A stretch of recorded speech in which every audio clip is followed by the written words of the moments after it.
What's up and welcome back to Bathroom Finance, the show where you get to learn about personal finance while I get to sit in my bathroom. So another month's in the books and me and Anna now have almost $13,000 put away this year, meaning we're over 1/6 of the way to our goal of $75,000. Today we'll be reviewing our spending in Honeydew so we can kind of see where we might be overspending and what we can improve on in March. So for those of you who are new to the channel, Anna's looking to put away $23,000 this year, and I'm looking to invest $52,000 into a dividend growth portfolio. And the way we're able to do this is by limiting our discretionary spending to just $300 each per month. So this $300, it doesn't include things like our fixed monthly expenses or our gas or our groceries. It's more so our allowance to go out and do those things we want to do or buy things that we want to buy for ourselves. Before January, we were budgeters. We were tracking our spending every month. We were looking for areas that we could save in our lives, and we were spending less every month. And we thought we were doing really well. We were saving a couple of $1,000s every month, but by no means did we save $75,000 last year. So then this year, we kind of just decided, why not try to save it all that we can? And if we start to get a bit unhappy, then we can just stop. But then we started and things really truly did get easier and we just got happier. It's like taking that constant urge to buy things out of our lives just helped us breathe a bit easier. I think people often don't realize just how much of an effect impulse buys have on our lives. Like that feeling you get when you buy something shiny and new, or you get yourself a new sweater and you're getting all those compliments, but then that new shiny thing just starts to fade away and your sweater just becomes another sweater that's in the back of your closet. And then you just have that urge to buy something new again. One study found that people are actually happier after making purchases, but what I wonder is how long that happiness lasts, and then what happens when it fades away and that thing that was making you sad in the first place is still there. I think that's what was happening to us, and just by buying less and feeling like we need less, we got happier. Anyways, now that rant's over, let's go ahead and take a look at our spending for February. As you can see here, our monthly needs were over by $22. That's because our heat bill was higher because it's February.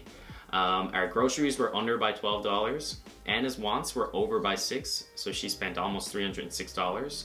My wants were under by $3, and monthly wants were over by $1, and our gas was under by $18. So overall, we're about $4 under budget.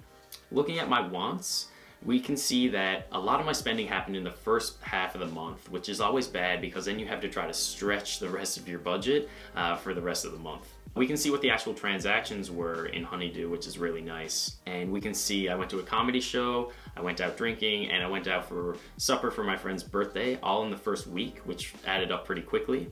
And then the next week I went out for supper with my sister and had to re-register my car. So those added up again. For the rest of the month, we didn't spend that much money. I did get some photos developed on Valentine's Day, which cost about $50, but other than that, the spending was pretty good.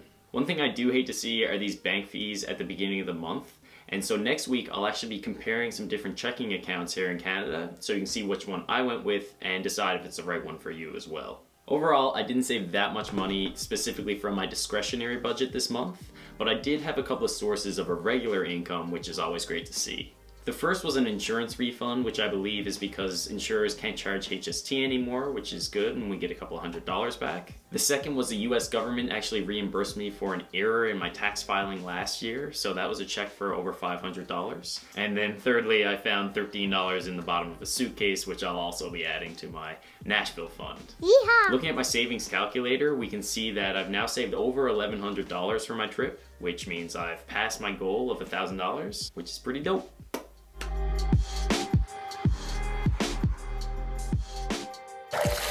The final flush is a breakdown of my portfolio's progress and the investments that I'll be making for this week. So far this year, I've invested $9,000, which has shrank 3.38% and has generated $21.17 in dividends. This week, I'll be buying 30 shares of XEI and 6 shares of VFV. XEI is an ETF that tracks 50 to 75 Canadian companies that pay an above average dividend. It currently has a dividend yield of 4.86%, which is really great because it gives me exposure to high dividend paying companies with a low MER of just 0.22%.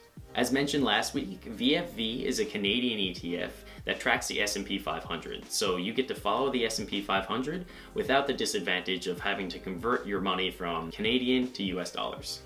As always, these are just my picks for this week, and you should do your own research when you're making picks for your own investments in your portfolio.